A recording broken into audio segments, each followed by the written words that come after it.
being here. Hope it's worth your time. My name is Skip Lord. I work in the Office of Advancement, and it's my privilege this morning to introduce our guest speaker, Adam Compton of the Houghton University class of 1989. Adam is currently the head of MWM Asset Management, and he oversees a portfolio of over $1.7 billion in assets at Rockefeller Global Family Office. He has over 27 years of portfolio management, securities analysis experience, and before that he spent 8 years as an equity analyst at various investment banks, including Morgan Stanley and Bank of America. He's appeared on CNBC and Bloomberg Television to discuss the industry and company trends. Now he'll have to add to his resume that Bloomberg, CNBC, and Houghton University, although he's been here before, so we appreciate him taking time to come back.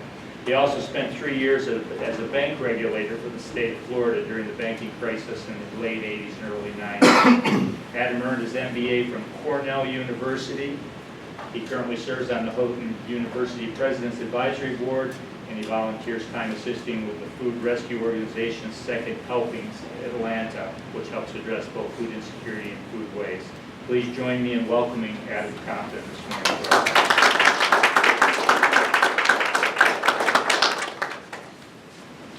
Thanks, Skip. Obviously, a lot's changed since I went here. I was telling my daughter Vivian, who's sitting right up here as a prospective student, so please be nice to her. But when I was here, so President Chamberlain, who's in the painting on the wall out, in the lobby there, was president when I was here. So I'm sure you guys just know him as the guy in the painting on the wall mostly. So there's a lot of time gone by, but a lot of connections still to Houghton, so I appreciate the chance to talk to all you guys. I think last time I was here and did a presentation, it was pretty technical around debt levels in different countries and how it affects economies. And I did a lot of slides, so I think the plan for this class was to be a lot more interactive, so I'm hoping you guys will be interactive, and really what I want to do is try to be a resource for you on how to think about your career in leadership over time, how to develop that well, how to learn from what happens to you, and then hopefully I'll at least give you a few insights or rules of thumb or things you should think about as you go through your career, because you're inevitably going to have to adjust a lot, right? So that was sort of the point of the Best Laid Plans title. Is you plan out a lot for your life, and it will probably turn out very different, and that's not necessarily a bad thing. So really what I want to do is focus on that, focus on how you develop your skill set across your career, and hopefully and tie into what this class is learning very well, I'm sure, on leadership skills and how to put those to use over time. So actually, I thought a good way to do it would actually be walk through all the changes in my career over time and what I learned from each sort of stop along the way. But I am hoping you guys will be very interactive, and please just stop me and ask questions, because that's really how I intended to be, is really a conversation.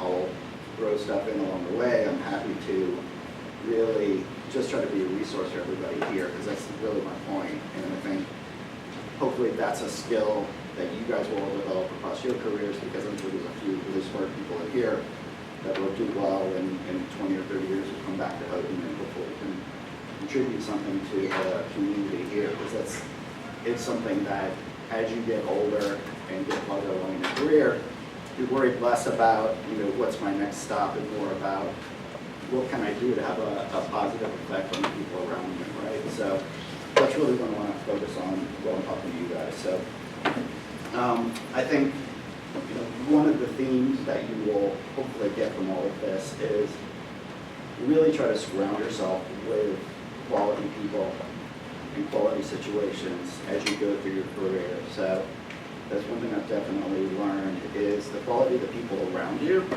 will have a huge impact on your development as a person, right? So I know your parents probably told you growing up, don't hang out with bad kids, same concept, right? So, make sure you will learn a lot from the people around you early in your career, So that's why you need to surround yourself with good quality people who are smart, who work hard, who have good ethics, who can really bring you skills that will be useful to your life over time.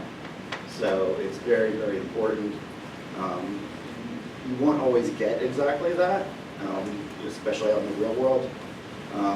You will hit situations where you will find people who are ethically challenged, you will find people who are not working hard, you find people who have a very different worldview than you. And that's not necessarily a bad thing, but it does mean you need to adjust in the situation without giving up your core principles. And on occasion, you need to move on and go find a different spot to be, right? So, just some examples of that. I actually spent my first year of college at University of Florida, so even before I came here to Houghton, and it's a very different school now. I think it's much more academically focused. Back then, it was literally neck and neck with University of Colorado for being rated the #1 party school in the United States. So, I went there not because I really wanted to go to a party school, but it definitely was what was advertised. So lots of alcohol, lots of everything. And I ultimately decided, I wasn't really going to get what I wanted out of an education by being there. So I changed my situation. And again, you have to be willing to do that. And you have to be willing to readjust. And you will have planned. I thought I wanted to be a doctor, right? So I took a lot of chemistry classes. Didn't really like chemistry classes that much. I did find I liked a lot of things about math and analysis, but ultimately I decided I didn't want to be a doctor. So when I ended up at Houghton, I started to focus more on business, and what I really found was I was fascinated by finance, right? So while the industrial part of the economy is really interesting, I really found trying to so this may scare some of you, accounting is really useful. So I did not want to be an accountant, and I still am glad I never was an accountant, but I took every accounting course I could because I was really interested in analyzing companies. So not that any of you might want to do what I ultimately did for a career path, but just an example of be willing to learn new things and understand how it can be useful in your career. Even if that's not the path ultimately. You can take a lot of accounting classes and not be an accountant is really my point there. Right? So keep that in mind. And I would say for you guys in your college journey, think about skills that are useful in the real world that aren't necessarily in your major, and make sure you take some classes related to it. So, statistics, another class besides accounting that probably people are like, statistics. Statistics is one of the most useful classes you will ever take, at least as far as the world I live in, because you've got to understand how to take large sets of data, look at them, and then understand what's the real implication of that data, right? So, again, some examples of sort of challenging yourself on perceptions on what you think you like and what you don't. Be willing to take different things and be willing to learn from them. So I still remember some classes with Dr. Young. And I never wanted to be a psychology major, but I did learn quite a few things from him, so I'm glad he's still here. And again, just be willing to go kind of outside your comfort zone or where you think you're headed. And I'm not saying give up your preset dreams. All I'm saying is be flexible in how you think about those and step outside them some, because ultimately you may go a different path, and it's a good way to think about the world. So let's carry that over into kind of career path ultimately. So I graduated from here in '89. I thought I wanted to work at a bank because that was sort of the obvious early finance track back then. Ultimately, this was during sort of 3 banking crises ago, okay? So unfortunately, I've been around long enough to see a lot of different banking crises. So the one I'm referring to was sort of late 80s into the early 90s, where the savings and loan industry in the US was a real mess and kind of rolled ultimately into commercial real estate markets, which is a bit of a worry right now, but then also hit the commercial banking industry. So I actually got accepted into a management training program at a bank called Southeast Bank in Miami. And then ultimately, after I was accepted into that program, the bank failed before I even started. So it goes back to, gee, I thought I wanted to work at a commercial bank, and I got into a management training program, and the bank disappeared.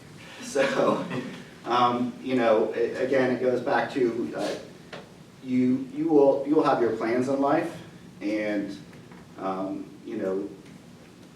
when I was writing this down or thinking it through, I thought, well, life can be pretty random, and you have to have an ability to deal with that. I think a better sort of Christian worldview overlay on that would be, that there's different things about providence in life that you kind of learn. Your plans aren't always the same as God's. So take that all in stride. Don't be too upset, because I'm pretty sure everything will be okay in the end, in general, is the way to think about things. So ultimately, instead of taking a job at Southeast Bank, which I'm glad I didn't get in there a little bit sooner, because I would have been there and haven't been laid off really quick, right? And by the way, you will probably get laid off sometime in your life too, and that's okay, right? Companies upsize and downsize and grow and then shrink, and that is the reality of the economy. I mean, from my perspective, I fear a little bit for your generation, just from the standpoint of AI and sort of what are the long-term implications on the job market.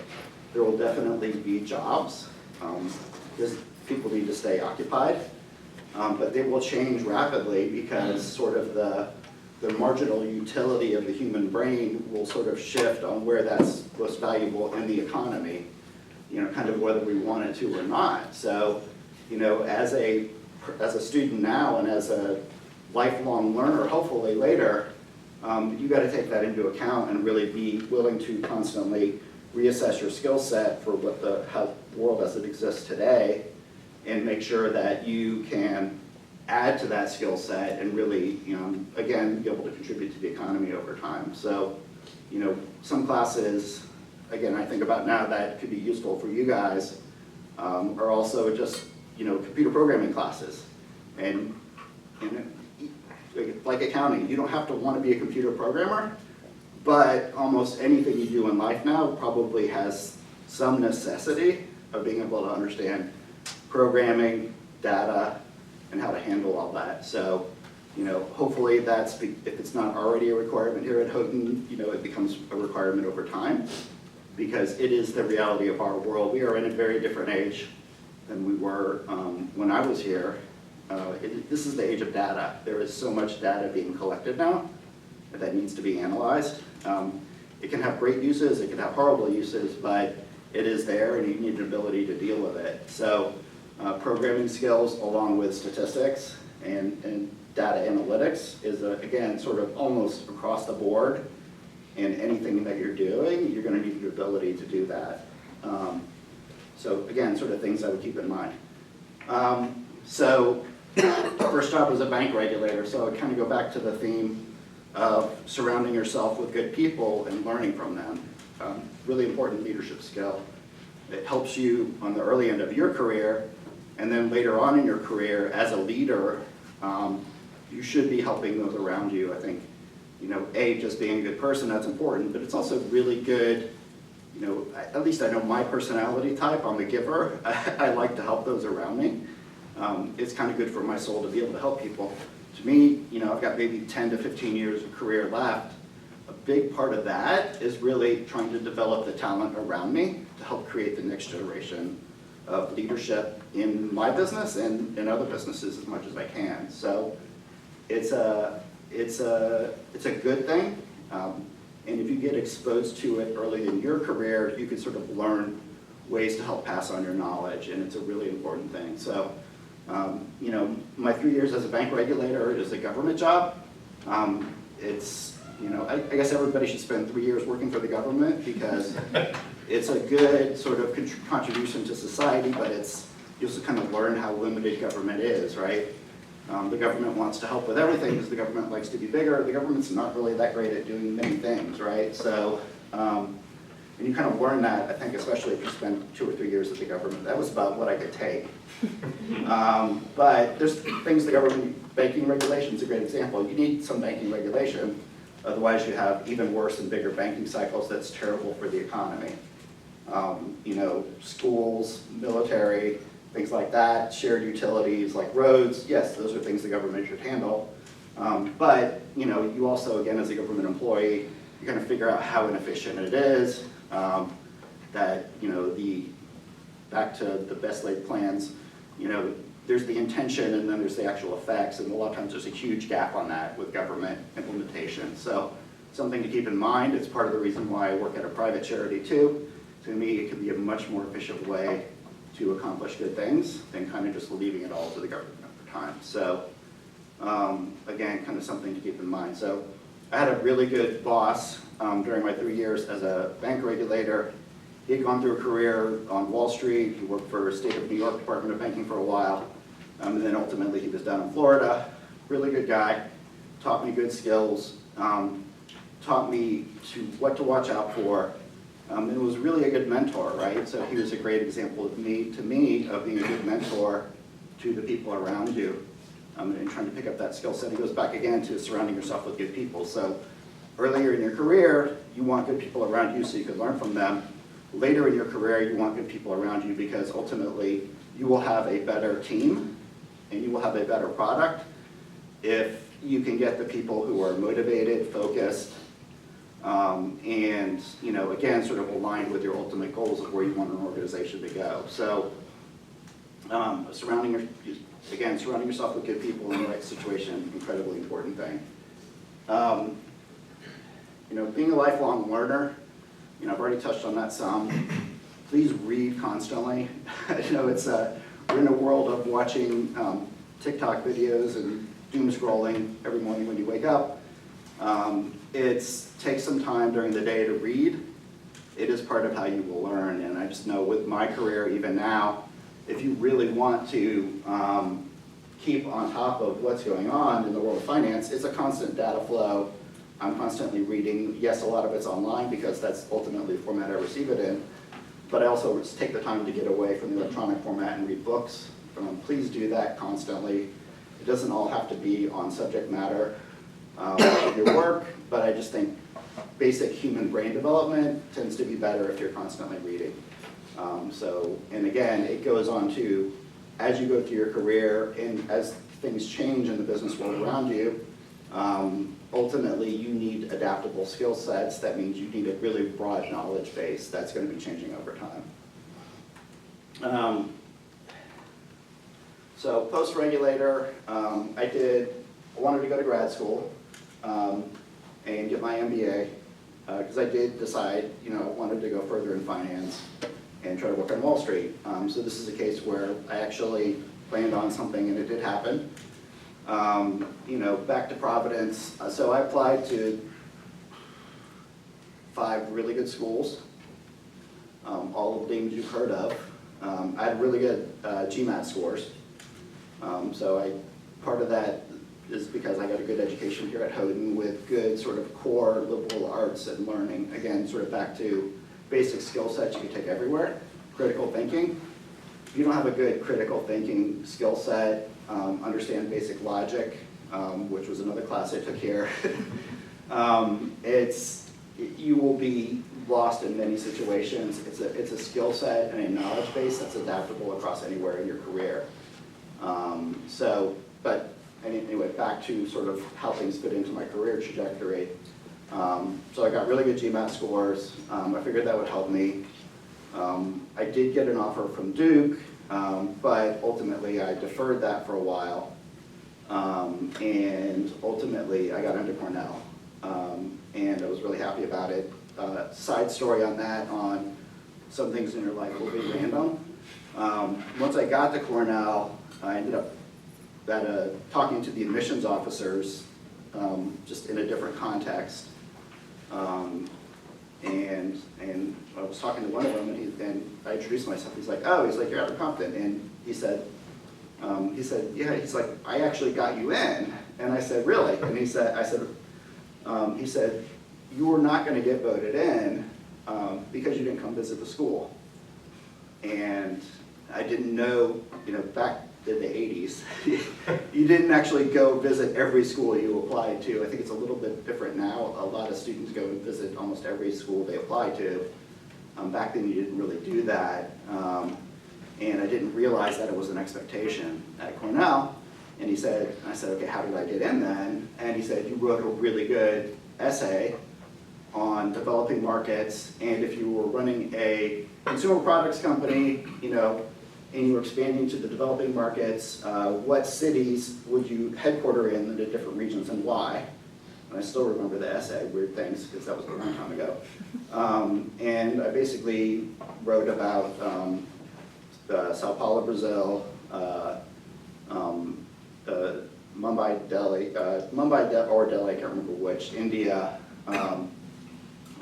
Beijing, China, and I basically walked through the whole BRICS country argument before there was BRICS, because this was back in the early 90s, late 80s, on like, these are the markets you should operate in and why, and he's like, it was a really good essay. So, you know, I lucked out getting into Cornell, so you know, so, but it's all been good. I went there, when I got there, they said, you know, everybody here is smart, so don't expect to finish the top in your class, because, you know, you're going against a high hurdle. I actually did finish top 10% of my class, so, you know, I don't think I got into Cornell as a fluke, but I was pretty lucky that I got in, is the way to think about it. So again, going through your life, things will happen, and some of it will be semi-random.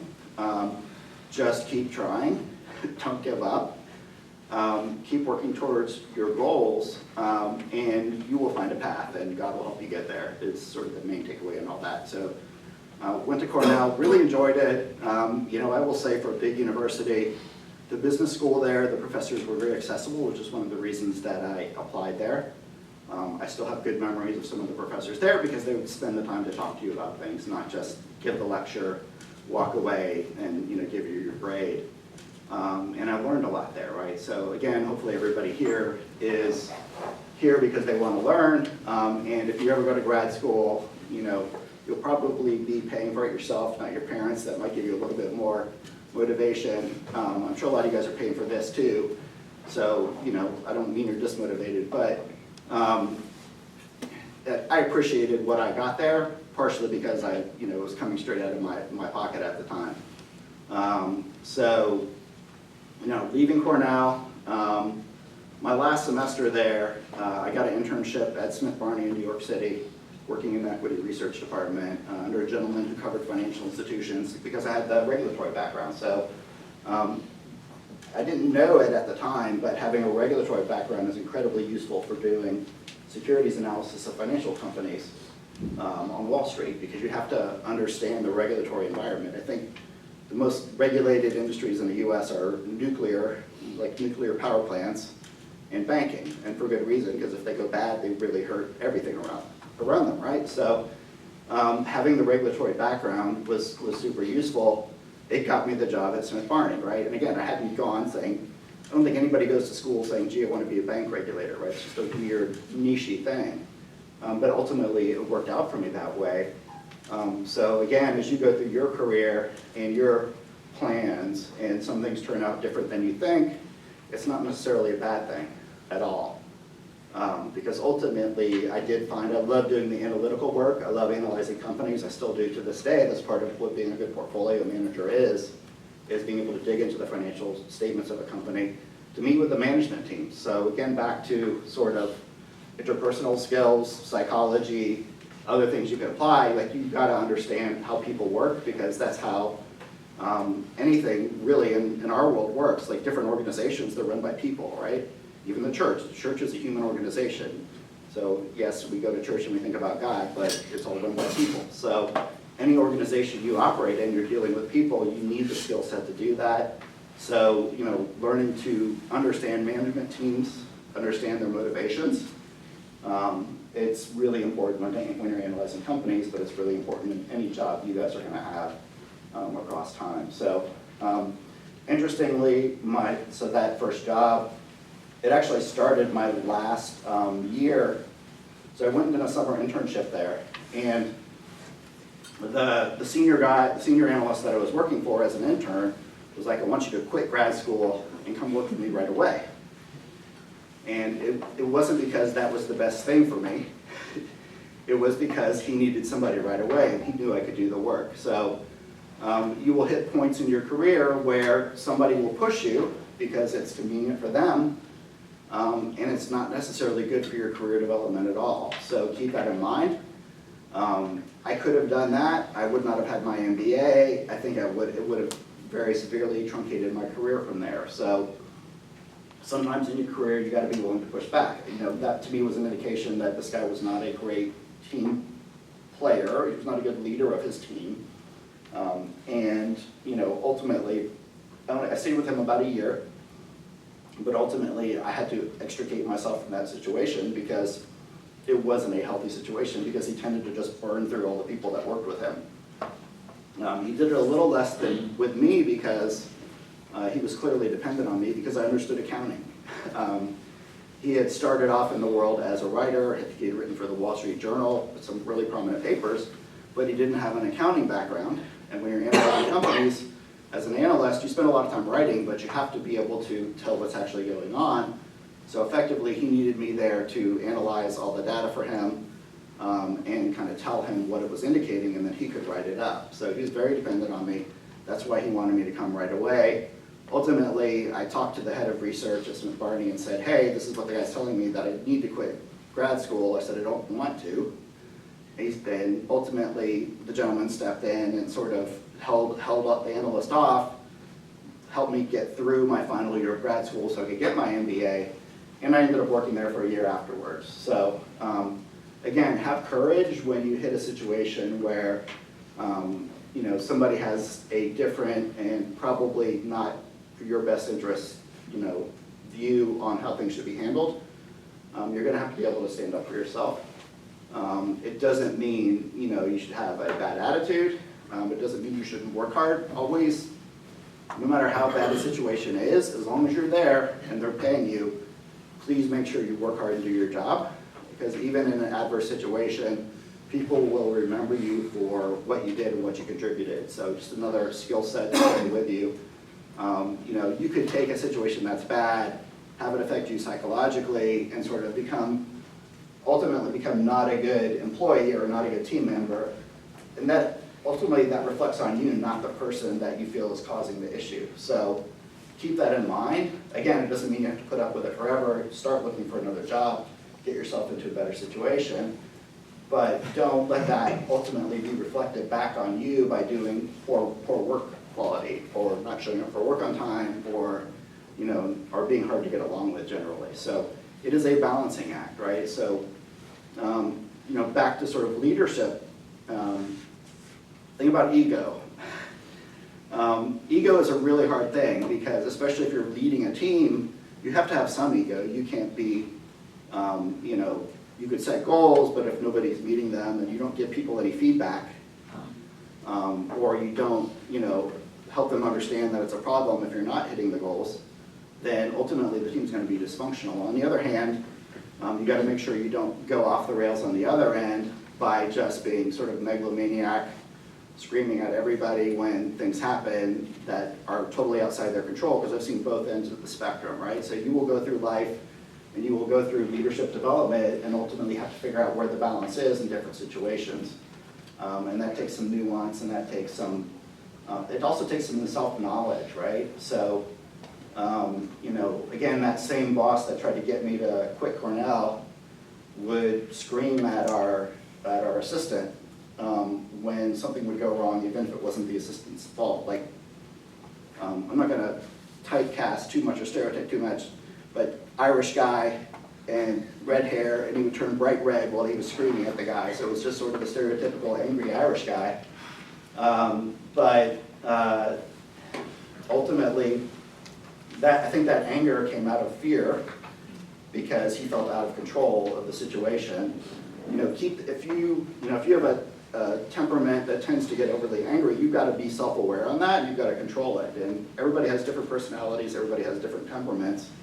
If you have a quieter personality, but you get put in a situation where you have to take on leadership roles, then you got to make sure that you do your job, right? So I'm not the most, for me, it's not the most comfortable to go and confront people directly on a lot of things, but I have to be able to do it for my job, to be able to do it effectively. I don't like being super critical of people because I'm very empathetic, but I have to get over that, right? So I've had to fire people, in my job before. It is not fun. But as a business manager, you cannot manage your business if you have employees that are highly problematic, that are affecting, pretty clear work objectives negatively, and doing it on a very consistent basis over a very long period of time. I've been very patient in those situations, probably more than I should have, because that's part of my personality. I think it also makes me a good investor. Having patience is really important because unless you're, at a hedge fund that's trading really short term, you've got to understand that the markets have a lot of psychology. Going back to psychology, there's a lot of psychology in markets. I think when I was an undergrad and grad student at first, you'd like to think that financial markets are all incredibly rational and mathematically driven, and yes, there's a lot of math to it. You ultimately will learn that there is a huge amount of psychology and herding instinct that goes into the way markets actually operate across a lot of different markets. It happens in banking. If you see a bunch of people waiting in line to get their bank deposits because they're worried that they won't be able to get them, then more people show up in line because it effectively creates a snowballing effect. So there is psychology in the markets, and you need to understand that as a portfolio manager, even if you're patient like me, but it also could create opportunities when fear is at its highest, then that's usually when, as an investor, you can actually make the most money over the long term, is by being set up and able to step in and kind of get over your own aversion to the fear that's out there, because you will feel it. And again, kind of wrapping this back to personalities and anger and egos, as a leader, there's a balance on everything. So make sure you have enough of an ego to be able to communicate directly with people and communicate fairly to people. The worst thing you could do to somebody who's not performing well is not let them know, because a lot of human nature is they're just going to assume everything's okay. And especially a personality of somebody who's underperforming, they've probably gotten away with it before in other situations. If you're not effectively communicating to them that they're not performing well, you're not doing your job as a leader, and I don't care what your personality type is. So it's something, if you don't learn it early on, you're going to have to learn it later, because otherwise you won't really be an effective leader at all. And again, just balance that out with not being the overbearing leader who really aggressively overmanages everybody.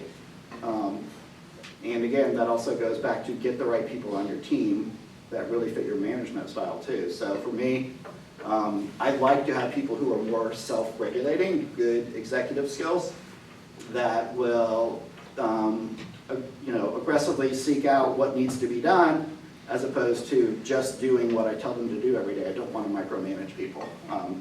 There are different situations where you'll have different levels of micromanagement needed and applied.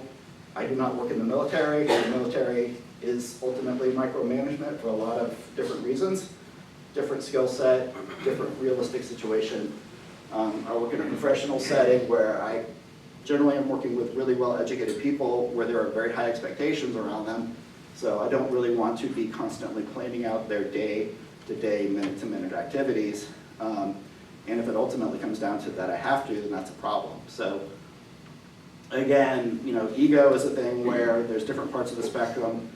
Make sure you're balanced on that, make sure you're self-aware, and make sure you apply that appropriately in the situation. So let's see, next career step. While I was at Smith Barney, there was another team next to me. I was covering US financial companies. There was another team next to me covering European financial companies, with a really smart woman running that team. And she pretty quickly figured out that I was doing most of the analytical work on my team, as opposed to the senior analyst. She ended up moving out to California and going to a subsidiary of Bank of America, and she actually made an offer to me to come out and work for her, because she knew I could do a good job for her analyzing US banks. You're switching over to the US bank side. So again, going back to make sure you perform well, whatever your situation. I was in a pretty adverse situation in the team that I was in at Smith Barney with the angry boss situation. and really a boss that wasn't looking out for his own employees.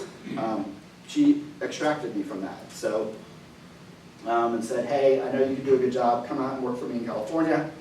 And I did, and I worked probably the best boss I've ever had.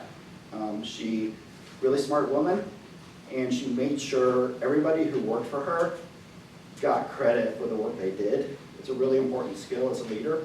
If you don't do that, the people on your team, if they feel like that you're taking credit for their work, it will affect their work product over time. It will affect the cohesion of the team, and it will affect the productivity of the team. So to me, back to sort of good skill sets that you learn and how you can apply them. Make sure people who do work for you, when you do become a leader, get credit for it. Make sure you encourage them for it. And again, back to make sure that they have good career progression opportunities over time. So that's really where I'm focused now on the people working for me is, can you learn from me? Can I help you advance your career? Can I help you get into grad school if you want to go to grad school? Can I give you advice on if you're more interested in working on bonds than equities, sort of how can I go down that path? I spend a lot of time on those things because it's important for the people that work for me. And I want them to be glad to work for me, not feel like they're kind of stuck where they are and don't really have a path for the future. So really important to keep people motivated that way for sure. So, learn from your mistakes and failures. It's really important. I work in a business, so selecting investments. If you're getting 60 to 70% right, especially on equities, you're doing a really good job. That means you're getting 30 to 40% wrong. So psychologically, you've got to be able to handle that, right? And you've got to be able to manage that risk emotionally yourself, and also for your clients, because sometimes if you own a stock and it goes down a lot, people can get upset, right? But that's going to happen. It is the nature of the beast if you're investing, and this is just the investing business. You'll have similar situations in a lot of different businesses where things will go wrong, but what you've got to do is try to recognize it early, because if you don't recognize a problem early, it gets bigger, I promise you. It's the way it always works. And deal with it. And a really good sort of skill set I found around that over time, it really applies to investing, but I think it applies across a lot of different situations, is actually run sort of risk scenario analysis, right? It's a little bit easier to do on stocks than it is in other real world situations, because you could get great data sets on, okay, if there's a war in Europe, here's how things could be impacted. If the Chinese economy goes into recession, here's how things could be impacted. What I found in my career over time is actually think through the most likely problems ahead of time. Talk to your team about them on what are we going to look for? If this could be a problem, what flags or signs are we going to look for? And try to identify those signs as early as possible, because you're going to deal with a problem better when you do that. I promise you. I've done it over and over again in my career. A lot of bank analysts don't last more than one cycle because they don't think about the problems ahead of time. And when they get to the bad part, they're recommending a bunch of banks that all go bankrupt. And so you've got to be able to identify possible issues before they actually happen, right? That's part of a good leadership skill. It's something I've learned on the investment side too. And it's just, I think, again, it's something that's sort of applicable across life. I'm sure it's applicable in the medical community. It's really part of what a doctor does is, right, like, okay, what are the likely issues? Here's somebody who's coming in sick. I'm looking at the symptoms. What are the likely issues? And the sooner they identify what the problem is, the much more likely they are to get a patient onto a path of recovery. So great example of a different application of the same skill set, which is identify problems, deal with them as quick as possible, and make sure everybody on your team has that same skill set, and you help them learn it over time, because you're going to function much, much more efficiently. And again, it will help them all advance their careers too, right? If everybody in the emergency room learns how to identify problems really quick, they're going to be great healthcare employees, great healthcare doctors, nurses, etc. Let's see. I'll kind of go back to, let me stick on the career path thing. So I spent my years at Bank of America Securities. Ultimately, I went through a couple different mergers with Nations Bank, et cetera. So I learned some things through mergers. So that was interesting. Ultimately then, my whole team got lifted out to Morgan Stanley. That was another leadership and life lesson there. Our whole team got lifted out to Morgan Stanley. My boss, the woman boss that I was referring to before, who did a really great job with me as a leader, retired effectively. So I was kind of left running the team, which was good for me to learn some more leadership skills. But also, I was stuck with a situation where so we were working out of the California office at Morgan Stanley, and most of Morgan Stanley research was done out of New York City. So at the time, the head of research in New York said, Adam, we want you to cover all the banks, but we want you to move your whole team out to New York City.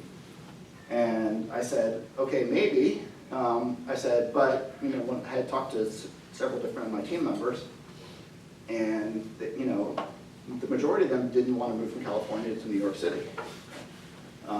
And what I was told by management at Morgan Stanley was, that's okay, just tell them it's temporary, and then once we get them out here, it'll be okay.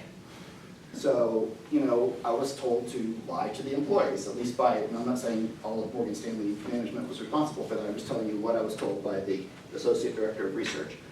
And that left me in a quandary, right? So they offered me a big carrot of, you could take over for what your boss did, cover all of the big banks, really be the headline analyst on banks at Morgan Stanley, but we kind of want you to lie to your employees. At least that was my interpretation of the situation, to get them out here to New York, because we really want you to operate in New York. It's easier for us.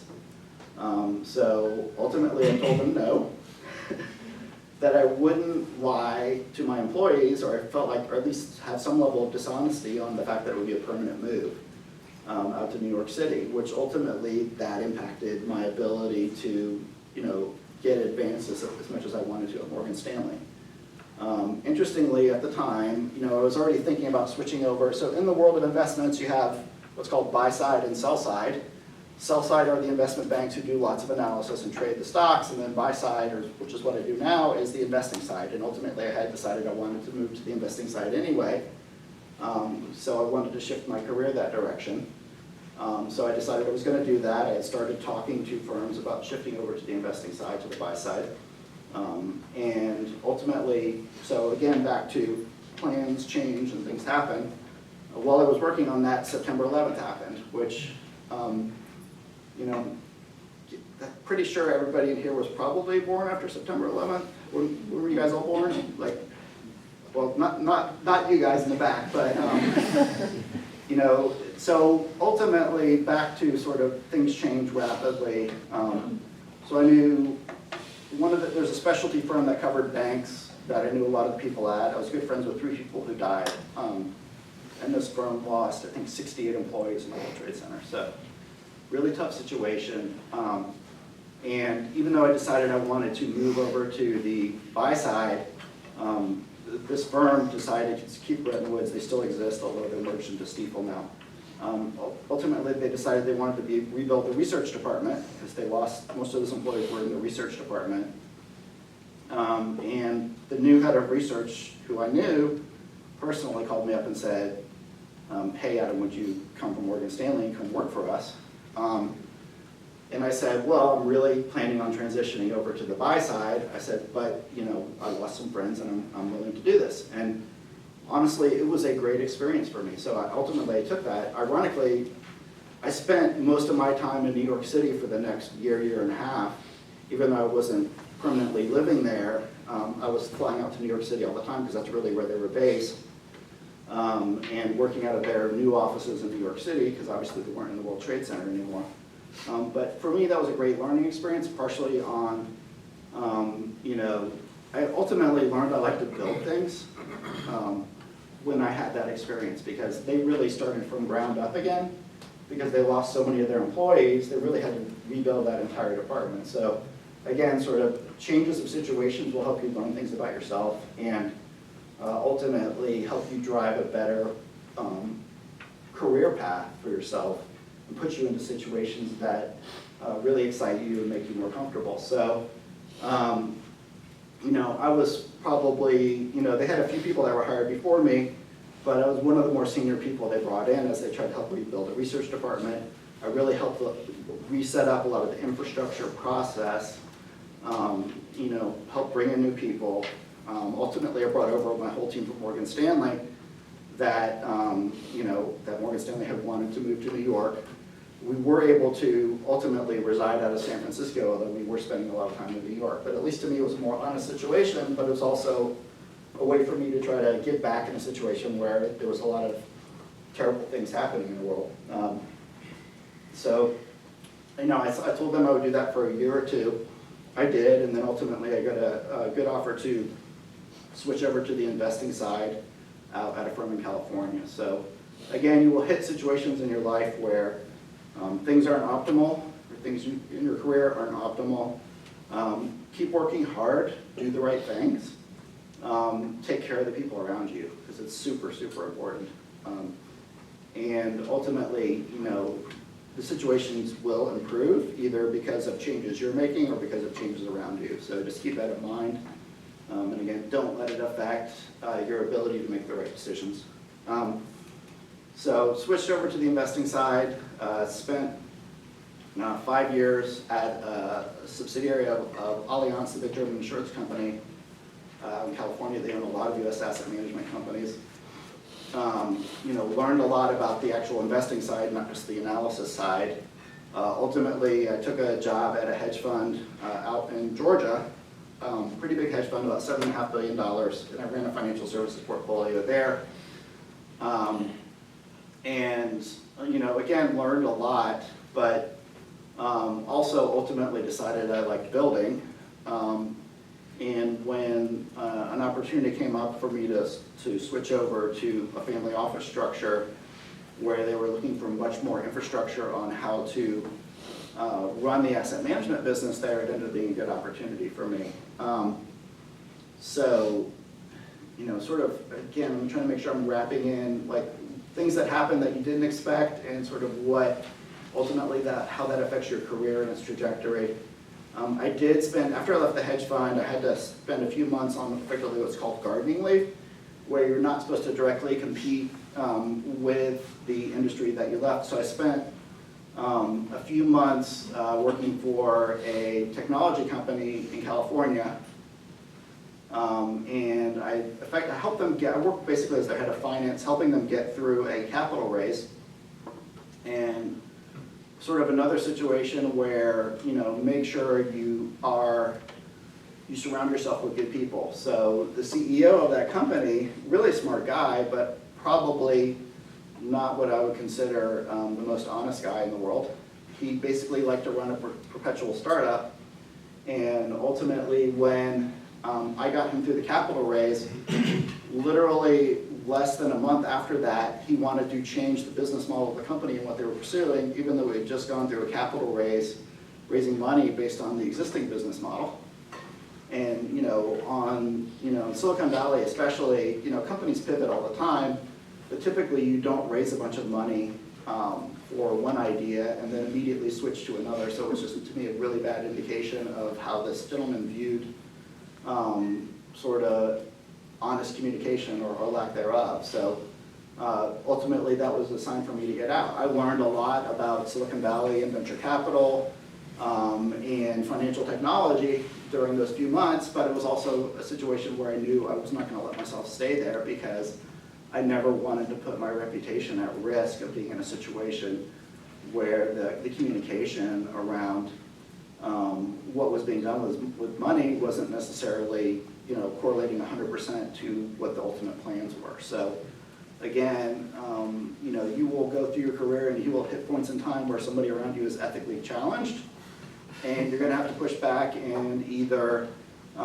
fix it directly there or make sure you get yourself out of that situation, because ultimately it will reside on you if you just go along with it So important situation in many aspects of life, not just being a leader.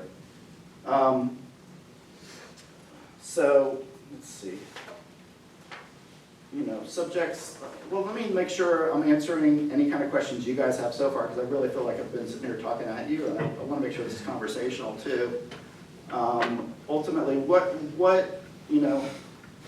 I always try to think about it like if I could go back and put myself in your shoes, what would I do differently? But, what kind of questions would you guys have on, if you could pick my brain as much as you want, which, by the way, feel free to contact me after this. I'm happy to talk to any of you guys, but feel free to pick my brain now. Like what information, could be useful for you, either if you want to go down my career path or down a completely different one, just from somebody who went to Houghton, went to graduate school, went down I've gone pretty far down a pretty specific career path, but with a lot of twists and turns along the way. So what can I help you guys with?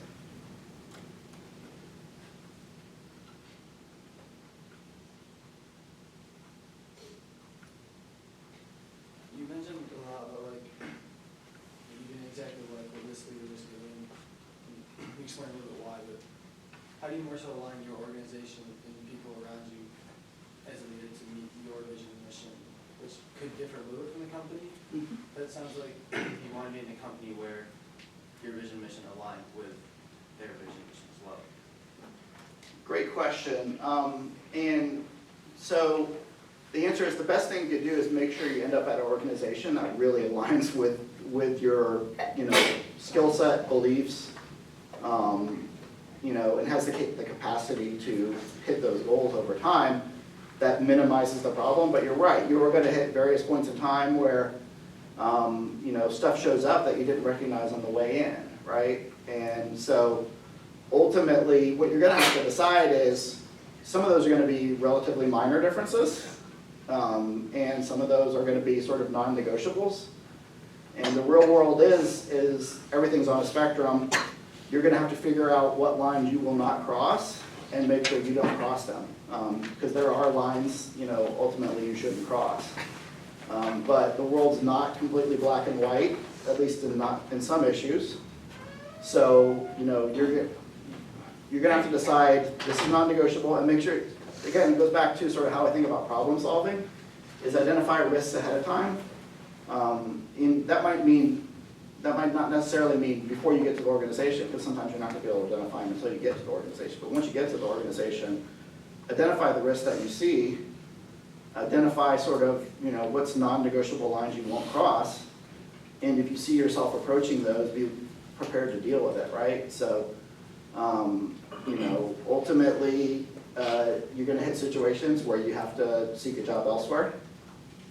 Ultimately, it's possible, hope nobody in this room gets put in that situation, but it's possible you get put in a situation where there's a decision being made immediately, and they're asking you to follow a certain path that you don't agree with. You might have to resign, but you have to be prepared to do that, and that's a really hard career decision, especially if you're married and you have kids. I would say so I'm going to give conflicting advice here. Try to never leave a job until you have another job. This is sort of one nugget of truth I learned from the people around me. If I'm interviewing people for jobs right now, if they're not working currently, the first question that comes to my mind is why aren't they working currently? Especially now, because we're in a world where unemployment's been going up a little bit, but I promise you unemployment now is probably the best you will ever see in your lifetime. So in this world, if somebody doesn't have a job, you think there's probably a reason for it. So I would say, hopefully you don't get put in a situation where you have to immediately resign in that case, but start looking for a new job. I would say be direct and communicate with the people above you and the people below you about it. First with the people above you, because you don't want to create unnecessary disruption to your team. Explain to them where you see the disagreements, be honest about it. Sometimes they'll actually take the input and adjust. Sometimes they won't. So I think you have a responsibility to at least try. Again, you should have lines you will never cross, but at the same time, they need to understand where you're coming from. So it requires clear communication and really an ability to do that that kind of resides with you, where you're gonna have to do it. So it's gonna be on you to do it. And you're gonna have to communicate really clearly about it, saying, hey, I really disagree with this. Here's where I think the negative outcomes are. I don't think that's good for the company. I don't think that's good for our clients. So ultimately, I have a hard time going down this path. And, again, not always, but there's a chance they might adjust. And at least you will have done your part. If you just resign without even explaining why, I think you're kind of really, not addressing the situation, at least in the optimal way, even if it's a suboptimal situation. Great question, though. Sure. So you talked a lot about surrounding yourself with good people, especially at the beginning of your career, but and leadership and everything. But how did you step into those leadership roles when you were just starting, and how did you try to further your leadership skills? That's also a great question. I think if you are surrounding yourself with really good people, they will make sure you get opportunities to keep expanding your responsibilities. So, again, I had 2 really good bosses early in my career, and a few that weren't really good, but 2 really good bosses that made sure when I did a good job and I showed a capacity to do more, they kept stepping up what my responsibilities were. So, that's part of surrounding yourself with good people is you get increased, chance to learn, to add to what you can do, and to have a more positive impact on what the overall team and the company's producing. So it's, again, that's part of my definition of being in a good team is it's a setup where everybody that performs can get a chance to continue to improve their own ability to contribute over time.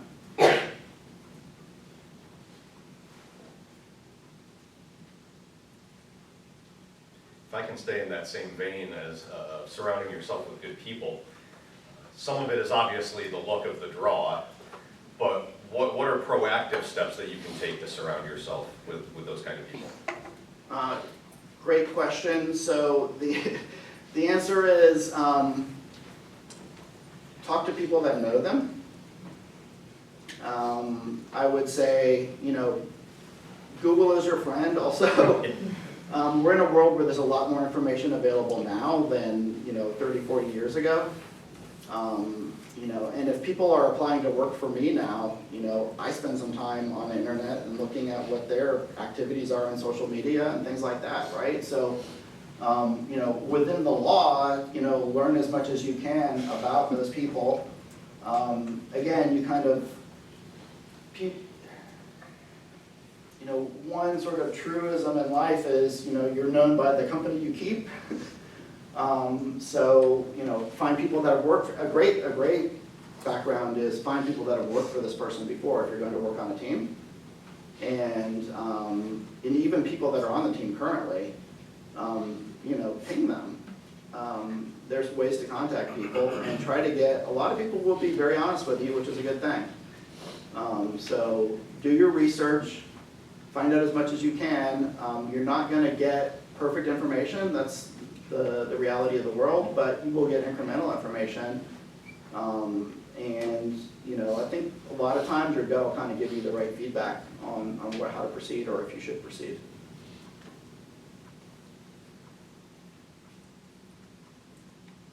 So that's also a caution as to what you put on social media, everybody. Yes. It's something I didn't have to worry about. For sure. I think literally my first exposure to the internet was in grad school at Cornell because they were really advanced there for the 1990s because they actually had email and everything else way before everybody else. So definitely a different world we live in these days. Again, you guys are going to have a lot of different challenges than I had with things like AI, with things like rapidly changing workforces. I would say we're in a world that could be a lot more disrupted. I think we had a really lucky period, during a lot of the last 20, 30 years where there wasn't as much warfare globally. The economies were doing relatively okay across a lot of that. We didn't encounter an analog up to World War II or to the Great Depression, even though we had some pretty bad recessions. You know, I'm not sure we're gonna have that kind of world for a while, so you guys may live in a much more disrupted world. And if you had asked me, you know, 5 years ago, would we have a once-in-a-100-year pandemic, and would we have a pretty big land war in Europe, I probably would have laughed at you, but, you know, we've gotten that, so we're kind of in a world where expect the unexpected, and realize you're going to have to deal with change across your career and lifetime, and that's okay. It'll present opportunities along with the disruptions that come along. I got a question. You mentioned the word AI, what he was talking about. How do you see it, like, maybe specifically the way you're doing now in the investment world? How do you see it affecting that short term, maybe long term? Everybody's got to take down what's really new. Yeah, I mean, I work in a world where, again, there's lots of data. In fact, there's so much data now that as a human being, my ability to effectively pull it all together and parse it down to what the relevant signals are gets to be more and more limited because it's input overload for a human brain. So for me, you know, near term, as a portfolio manager and as part of an overall investment team, I need to effectively use that technology to help point me to the data sets that are relevant to what I'm doing and that are most useful.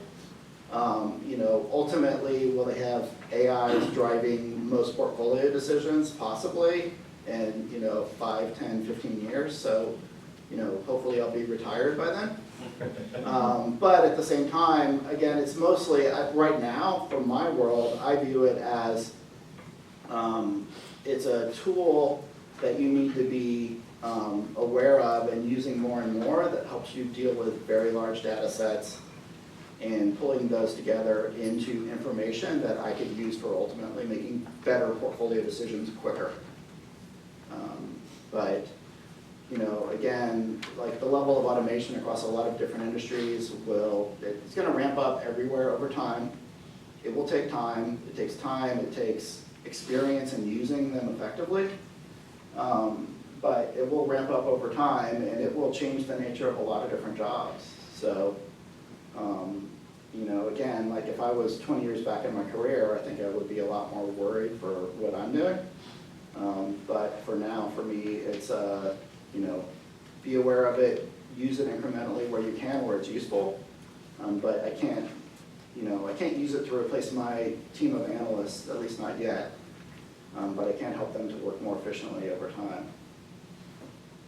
You know, the industrial side with industrial automation, to me, the changes there are incredible. If you take a look at Tesla's factory in Austin, the level of automation there relative to automobile factory really anywhere else in the world right now, but even, you know, the typical for Detroit internal combustion engine manufacturer, there's a lot more robots on the production floor than there are people, and most of the people there are monitoring the robots.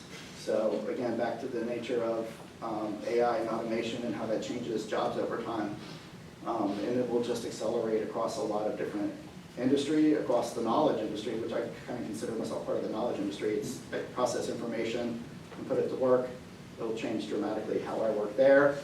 You know, I used to think it would, the world of arts would be protected, but you start to see some of the implementations of AI now, even across arts, where they will duplicate the styles of artists very accurately, or even produce a short film based on some subject matter that you can feed to it. The level of acceleration of what it can do is beyond, we're in a world where everything is changing faster and faster, and that's a great example. So again, back to a world where everything's going to be much more disrupted than it was for me. We had it easy in my generation. So I'll be one of the old people that will tell you, they'll usually tell you how much harder they had it. I think you guys will have it harder than me in a lot of ways.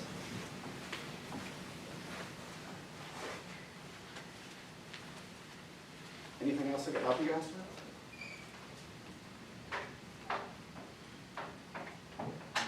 I'm curious, you mentioned reading as being very important. Do you have a single book or a series of books that you would recommend our students to be familiar with?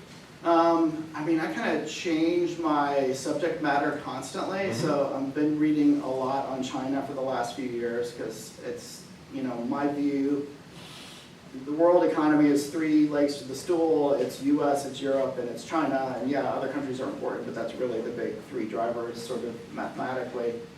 And China itself has gone through a lot of change, you know, even over the last 5 years with Xi in power. You know, it had moved much more towards a liberalized economy under some of the prior management. He has shifted it back very dramatically, and there's huge implications. You know, back to the level of disruption in the world right now. You know, what we're seeing now in the U.S. on the information technology with chips manufacturing, et cetera, that is all being aggressively moved out of China and away from Asia as much as possible because the U.S. and Europe finally figured out the security risk of just leaving that production capacity there. So read as much as you can on China, understand what's going on there. I've got a book in my backpack about China. So, you know, again, unless you got your master's degree in China, you know, history and modern economics, spend a lot of time on China. I would say, you know, relevant to this class, there's tons of really great books on leadership out there. You know, read books about successful leaders, even ones that have really bad personality traits, you know, like Elon Musk. The guy has a lot of really bad personality traits, but he's probably driven the most. Look at the electronic vehicle industry. We would not be, you know, the level of change in that industry would not be recognizable relative to what it is now if he hadn't stepped in and really pushed through the EV product with Tesla because the existing incumbents didn't feel the pressure to move forward, and in fact for them, it's ultimately they're going to lose money for a long time in trying to make the transition. So it goes back to understanding management teams and incentives. Most managements don't think enough about the company for the long term. They think about what's going to happen while I'm CEO, right? And they don't want bad things to happen while they're CEO, so they will kick the can down the road. And that's a problem with a lot of big public companies. But yeah, read on there's a lot of good books on Elon Musk. Read a lot of good books on China. Ping me once in a while and I'll tell you what I'm reading. I'm happy to do it.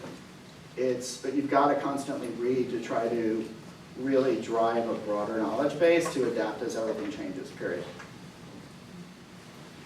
Do you want to talk a little bit about how nonprofit and service fits into your life journey? That's really important.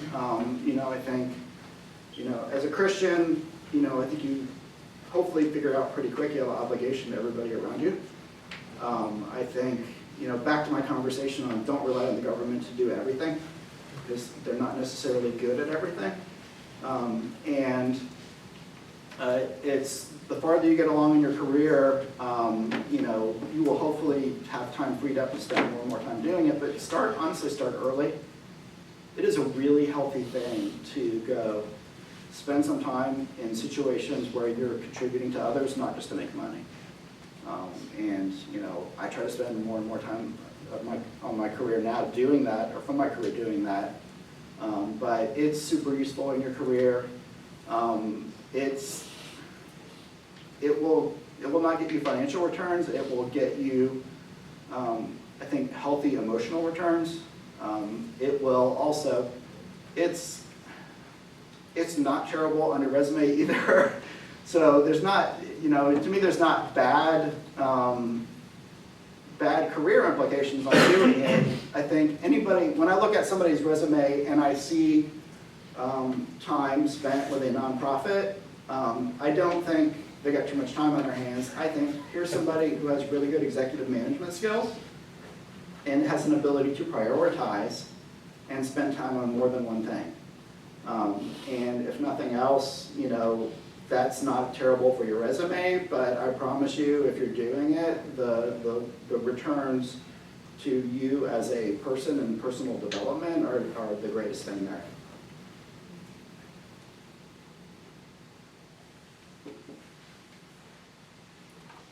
Any ideas for people applying for the first job out of college in your field? So I would say what tends to be really useful is have a good, so two things that are really important. One is spend time investing personally yourself. Like it's one of the first things I look for when I'm trying to hire somebody. Like they could say, oh, I want to learn how to invest.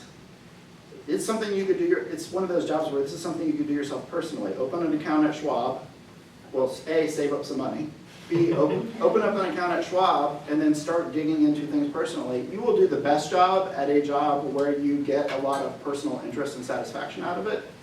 So it's actually a good first pass on, do I really want to do this? So start looking at different companies, reading about the company, understanding all the analytics around it, and do that yourself personally. And then when you go to apply for a job, like that's literally one of the first questions I would ask is, what are you doing investing personally and why? Help me understand how you think about that. So that's a great thing. It's also great, even if you never go into investing, I think, basic personal financial management skills are something sorely lacking in the educational system in the US. I mean, it should really be a part of everybody's base level education on saving money, investing it, understanding taxes. I mean, I still am stunned by how many really smart people don't understand 401ks or 403bs if you're at a nonprofit. If part of your income gets excluded from taxes because you put it into your retirement account, the returns on that, just on not having to pay taxes on it, are better than anything you're probably ever going to return by actually doing the investing part of it, right? So like just basic personal finance is really important in everybody's life. So I know it sounds really boring, but it'll have a huge implication on how you retire. And ultimately, for me, I'll be comfortable retirement regardless. For me, it's more around what will I have at the end to be able to contribute to places like Houghton to provide, better outcomes for other people because I'll be all right. But for everybody here, learn personal finance, understand taxes and how they work, optimize things like making sure you max out your 401k or 403b contribution because it is the smartest thing you'll ever do financially. And the earlier you start and doing compounding around that, you can be easily set for retirement as long as you do that part right. Even if you don't do a great job investing, or if you had a not great personal financial advisor that does a very middling job of investing it for you. So understand that part of your life. But back to your question, I would say the other thing that would help besides doing personal investing is have a industry that you really dig into and try to understand. So again, for me, it was banking because I started off as a bank regulator, and that made me super useful to somebody on Wall Street who was focused on investing in financial institutions.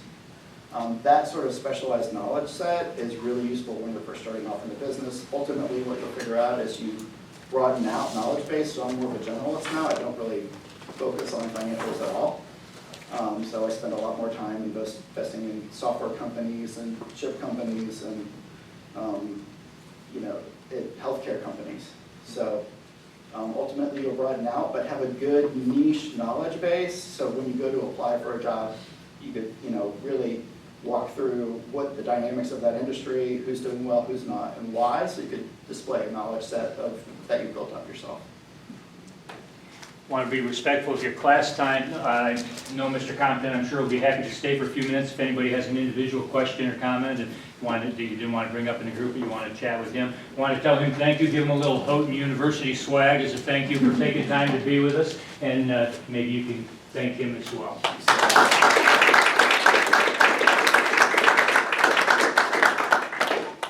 Thanks for coming.